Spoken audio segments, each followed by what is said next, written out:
వెంకటేష్, మీరు చెప్పినట్టుగానే ట్రెండ్స్ అనూహ్యంగా అటైన పరిస్థితి మనకు కనిపిస్తోంది. మొదటి రౌండ్ వరకు కాంగ్రెస్ అనూహ్యంగా 50 స్థానాలకు పైగా ముందంజలో ఉండింది. But BJP showing its magic. How do you see? ఏంటి అక్కడ వాతావరణం? పొద్దున ఉదయం కాంగ్రెస్ శిబిరాల్లో జిలేబీ కనబడింది, ప్రస్తుతం బీజేపీ శిబిరంలో లడ్డు జిలేబీ కనబడుతున్న పరిస్థితి. ఏం జరుగుతోంది? క్లియర్గా హర్యానా ఫలితాలు బీజేపీ ఆధిక్యతను సూచిస్తున్నాయి. ఎర్లీ ట్రెండ్స్లో కాంగ్రెస్ ఆధిక్యత కనపడినప్పటికీ ఆ తర్వాత నుంచి బీజేపీ క్రమంగా పుంజుకుంది. సో హర్యానాలో బీజేపీ హ్యాట్రిక్ విజయం అందుకోబోతుందని పార్టీ వర్గాలు చెప్తున్నాయి. సో ఇప్పటికైతే పార్టీ కార్యాలయం అంతా కూడా చాలా గుంభనంగా, చాలా ఇంట్రెస్టింగ్గా ఫలితాలన్నిటిని కూడా విశ్లేషిస్తున్నటువంటి పరిస్థితి. సో ఇప్పటివరకు బీజేపీ పార్టీ కార్యాలయంలో ఎలాంటి సంబరాలు ప్రారంభం కాలేదు.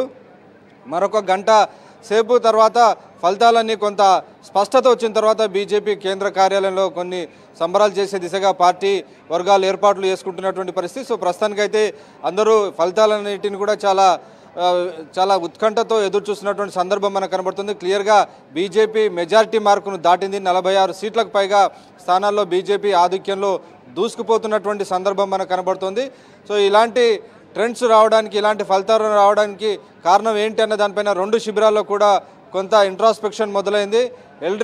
ఎర్లీ ట్రెండ్స్లో మాత్రం కాంగ్రెస్ పార్టీ క్లియర్గా ఈసారి క్లీన్ స్వీప్ చేస్తుందనేటువంటి ఒక ఫలితం వచ్చినప్పటికీ బీజేపీ అనూహ్యంగా పుంజుకోవడం వెనుక ఉన్నటువంటి కారణాలు ఏంటి అన్న దానిపైన ఇప్పుడు చర్చ మొదలైంది. ప్రధానంగా ఆమ్ ఆద్మీ పార్టీ, జేజేపీ, అలాగే స్వతంత్ర అభ్యర్థులు ప్రభుత్వ వ్యతిరేక ఓటమిని అటు ఇటు చేయడంలో క్లియర్గా వారు విజయం సాధించారు.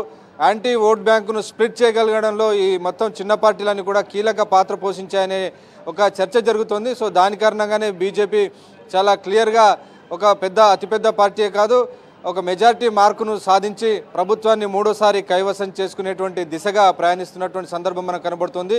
ఇటు ఓట్ షేర్లో చూస్తే కూడా బీజేపీ ఓట్ షేరు 1% కూడా తగ్గలేదు. క్లియర్గా గతంలో ఉన్నటువంటి ఓట్ షేర్ను యథావిధిగా కంటిన్యూ చేస్తుంది. ప్రభుత్వ వ్యతిరేక ఓటును క్లియర్గా స్ప్లిట్ చేయడంలో చాలా ఒక మంచి వ్యూహాన్ని అమలు చేసిందని పార్టీ వర్గాలు చెప్తున్నటువంటి పరిస్థితి. హరి, ఆల్ రైట్ వెంకటేష్, మొత్తానికి మీరు చెప్పినట్టుగా మూడోసారి కైవసం చేసుకుంటున్నా, గతంలో లేనంతగా బల ప్రదర్శన చేస్తూ ఇండిపెండెంట్గా బీజేపీ ఒక బలమైన పార్టీగా ప్రస్తుతం హర్యానాలో ఎదిగిన పరిస్థితి మనం చూస్తున్నాం.